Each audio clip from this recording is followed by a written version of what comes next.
They said it wasn't humanly possible. All the power and excitement of Nintendo right in the palm of your hand.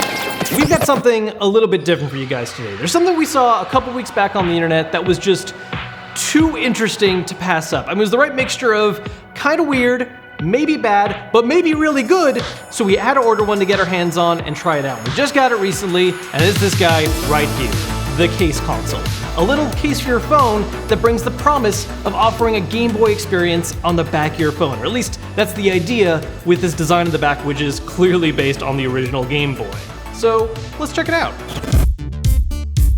Yeah, so this is a lot simpler than what I was expecting at first, because I was thinking maybe it was like actually, doing all the pixels like a Game Boy would, but instead this is based on a little older tech where instead we just have these giant bricks that are each being turned off or on to make images that are kind of descriptive. I mean, it gives you the basic idea of what the game's about. It's very, very simple though.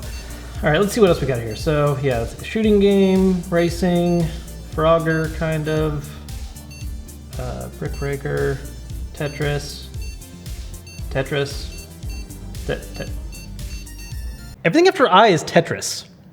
Something that is really impressive about this, although, is that, a long time ago, this kind of tech still took up a pretty big body, and now it's just the thin back of my phone.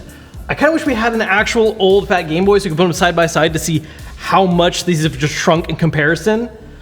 I don't have one, so can we get one?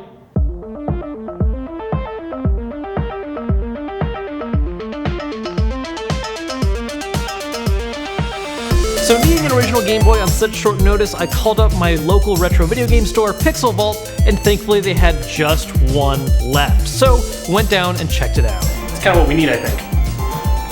So how often do you see these come and go these days? Are a lot of people still hunting down the original fat ones? Or? A lot of people still like these, and some of them still probably do them just for these custom type of jobs. Mm-hmm.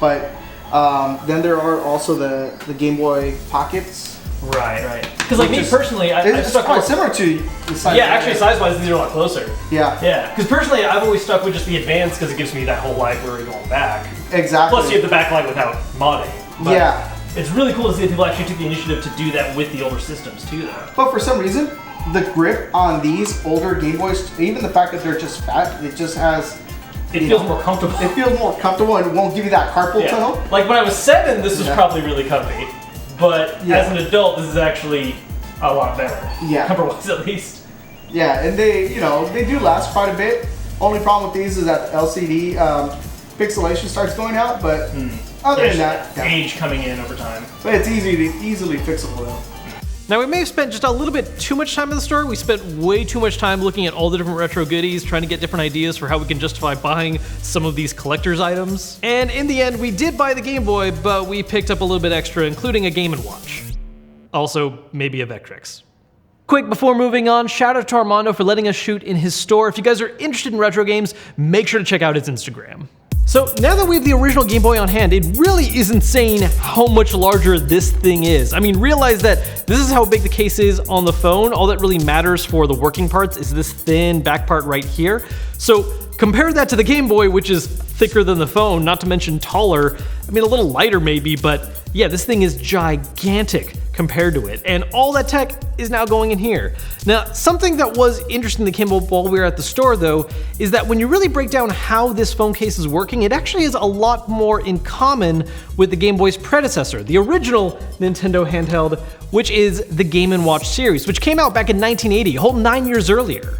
The Game & Watch was super smart for its time, because back then people were trying to kind of do what the Game Boy does, where you have cartridges and you're making use of this screen where you're doing every pixel, but the processing power really wasn't there back then. I mean, you only got screens that had so many pixels to where you needed to use a lot of imagination to actually figure out what was really happening in the game. So instead, what they did with these was they made standalone one-off games that were their own little portables, and instead of worrying about doing every pixel on the screen, it just had different symbols that would light up at each time, which took way less processing power and really kind of gave players a real sense of what was going on, like these two dudes boxing right here.